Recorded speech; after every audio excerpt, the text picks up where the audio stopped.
For the next performance, the students of BUT1C and BUTK classes will present singing and dancing to the very popular classic song Mo Shui Yi. Accompanying them on the piano will be Mao Nit Lin Sheng, also from BUT1C. 接下来的演出 ，BBT1C 班和 BBTK 班的学生将伴随着脍炙人口的经典歌曲《孟旭仪》献上载歌载舞。为他们进行钢琴伴奏的是同样来自 BBT1C 级的毛念定林谁。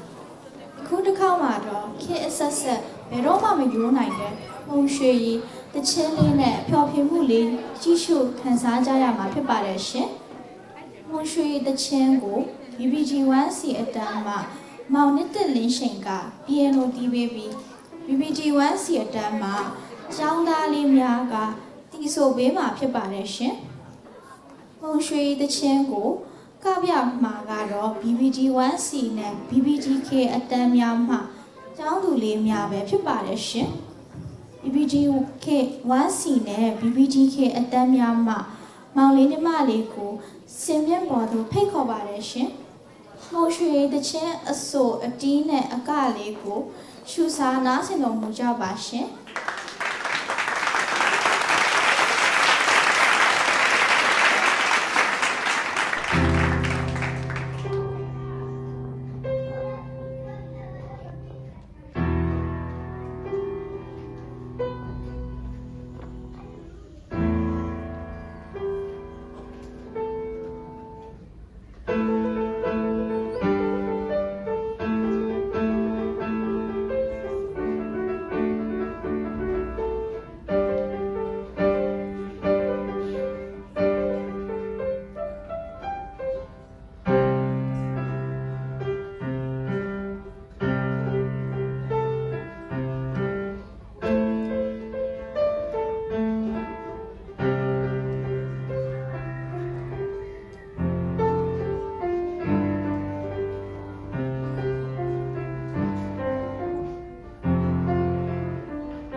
ညနေခင်းမှာရှင်အခုဖျော်ဖြေသွားတာကတော့မုံရွှေတချင်းလေးကိုစန်းရနဲ့တီးခတ်ပြီးဖျော်ဖြေသွားတာဖြစ်ပါတယ်ရှင်တငယ်ချင်းရေတချင်းလေးတီးလုံးတန်လေးကနားထောင်ကောင်းလိုက်တာတီးလုံးတန်လေးကြတော့အစိုးကလေးနဲ့ပါဖျော်ဖြေခြင်းလာပါပြီရှင်ကောင်းတာပဲတငယ်ချင်းရေမိတဲ့ကြီးကလည်းဆိုတာရောကတာပါကြည့်ချင်တယ်လို့ထင်ပါတယ်ရှင်ဟုတ်ပါတယ်တငယ်ချင်းရေဒါဆိုအစိုးကလေးနဲ့ဆက်လက်ဖျော်ဖြေကြမလားနော်ငယ်ကြီးတို့ရေမုံရွှေတချင်းလေးနဲ့ဆိုကြကကြရအောင်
တင်ပါတယ် ပါတယ်